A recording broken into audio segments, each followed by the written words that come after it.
Ya, salam Just Talk. Kita bahas dua match yang cukup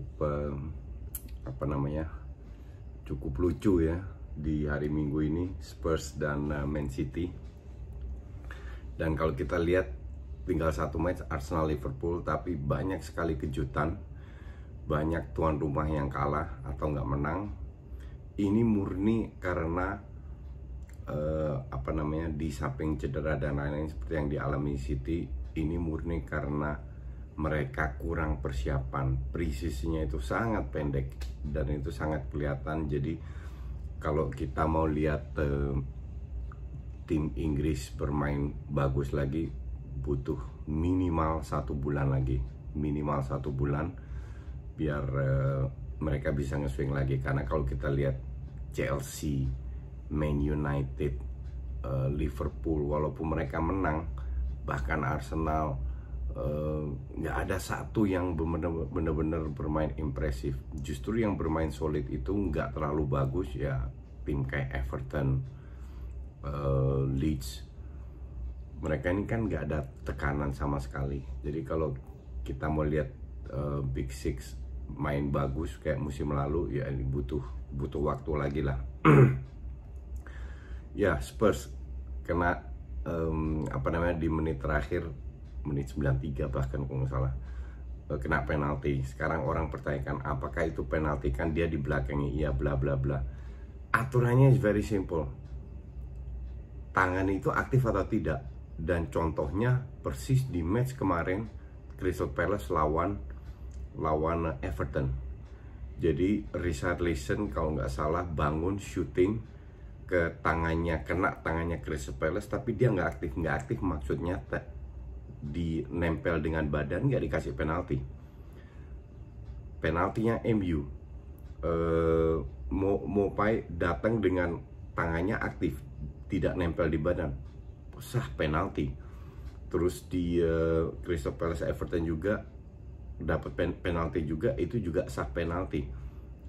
Kalau nggak salah pemain Everton heading kena tangannya Ward, itu penalti. Nah, pertanyaan kan adalah, itu ngebelakangi Eric Dier, iya, tapi walaupun ngebelakangi, kenapa tangannya harus begini, ngerti nggak? Dan itu gue masih untuk gue sih masih di dalam koridor SOP-nya FIFA bahwa itu diberikan penalti.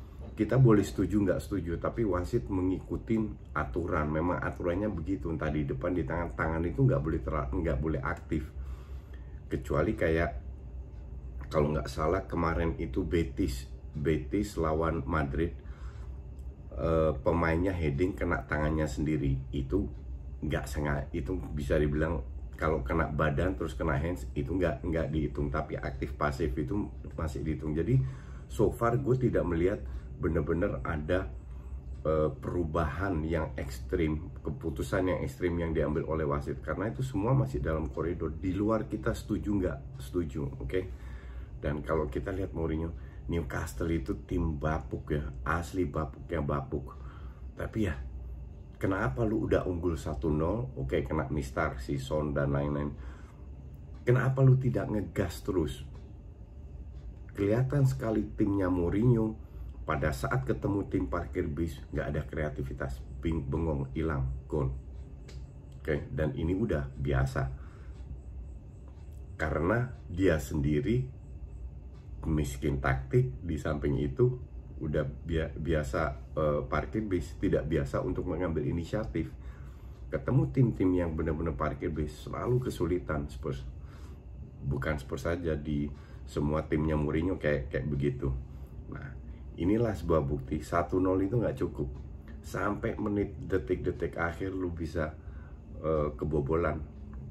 MU bahkan peluit panjang udah ditiup, masih aja diberikan penalti dan sah ya. Jadi apa yang dilakukan di kasus MU itu sah semua, nggak ada yang kontroversial. Tapi ya Spurs kalau kayak begini mau datengin Bill, mau datengin siapa, pelajaran lu harus ngegas kalau walaupun lu unggul sekali. Dan orang bilang minggu lalu Son luar biasa dipuji kiri kanan dan lain-lain. 3 match Spurs cuma dapat 4 poin, dari 9, Son cuma cetak 4 gol dalam 1 match. Bukan 1 gol dalam 4 match yang bisa mendapatkan 12 poin, tapi 4 gol dalam 1 match cuma 3 poin. Coba lu pikirin sendiri lagi. Oke, terus City, gue bilang, ini pas gol pertama Mahrez, bilang, ini Leicester diobok-obok nih, karena mereka menguasai pertandingan. Nah, berkat banyaknya, kalau nggak salah 7 orang cedera, banyaknya pemain cedera, Pep harus berpikir lagi, karena biasanya kan dia main 4-3-3, 1 DM, 2 playmaker. Kevin De Bruyne di area kanan, di area kiri Gundogan atau Bernardo Silva atau David Silva. David Silva out, Bernardo Silva cedera, Gundogan kena COVID. Nah, repot juga. Akhirnya dia main dengan 2 DM, Fernandinho, Rodri, dan Kevin De Bruyne. Cuman yang jadi masalah, pada saat dia bermain dengan 2 DM, 1 playmaker, tapi gaya bermainnya kayak bermain 4-3-3, kayak 2 playmaker. Ujung-ujungnya kasihan Kevin De Bruyne, kerja keras dan berusaha cari celah, nggak ada kreativitas. Phil Foden di kiri tenggelam, nggak kelihatan. Dia lebih bagus main di kanan. Itu yang gue bilang, kenapa lu nggak pasang Ferran Torres dari awal, Foden di kanan, atau Mahrez salah satu. Kalau perlu Foden di belakang, Foden sebagai playmaker lah atau apalah, box to box, sebut apa, dan korbankan Fernandinho atau Rodri, karena Phil Foden sama sekali nggak kelihatan. Satu. Terus kedua, ya lu sebagai pelatih mau ngomong apa kalau pemain lu bikin kesalahan yang tolong ngasih 3 penalti. Oke?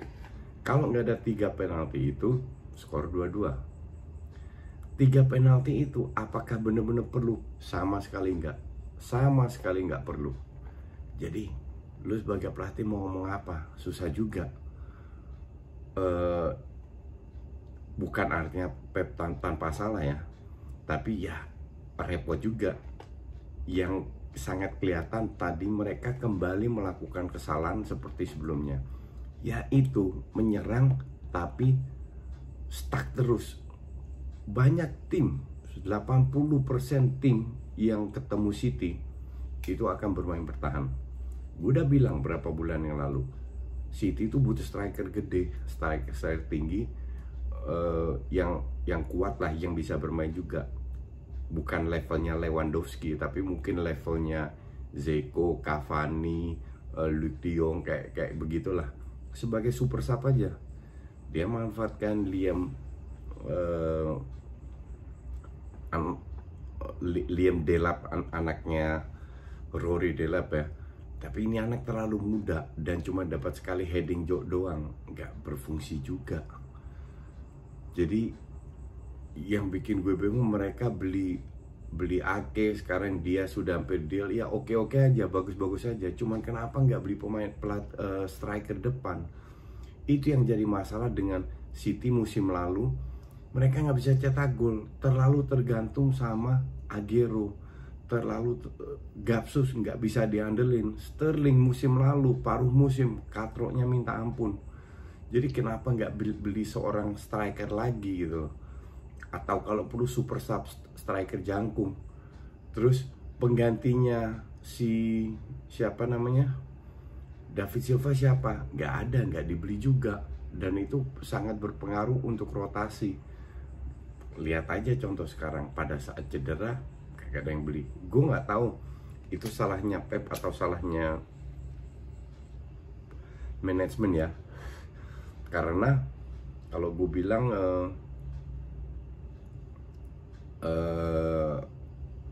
ini murni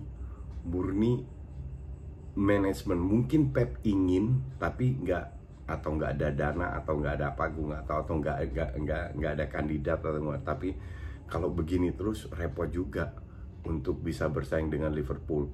Di samping kalau lu kebobolan 4-5, lu cetak 5-6 gol, you still win the game. Masalahnya ini cuma cetak 2 gol. Itu yang repot, ya kan? Jadi jangan selalu salahkan pemain belakang juga, walaupun 3 penalti itu tolol juga, nggak penting sama sekali. Cuman pemain depannya ini yang gue bingung. Makanya gue nggak tahu apakah Januari ataukah musim ini kayaknya udah nggak bisa lah, udah terlalu mepet untuk datangkan seorang striker. Karena benar striker at least super sub lah. Jadi kalau Gapsus, kalau Aguero fit, dia bisa menjadi cadangan di belakang striker yang jangkung. Itu yang dibutuhkan oleh Pep, oleh City lah. Jadi kalau Diaz datang, ada Laporte, ada Ake, harusnya sih cukup solid ya. Otamendi dibuang, Eric Garcia kemungkinan besar dibuang atau dicadangin, atau gue nggak ngerti ya, kan dia pengen ke Barca. Tapi kalau begini caranya mah City mah berat sekali. Oke, ya, kita lihat aja next matchnya. Nanti sore gue posting Real Madrid dan Barcelona, dan besok ke Arsenal Liverpool. Thanks for watching.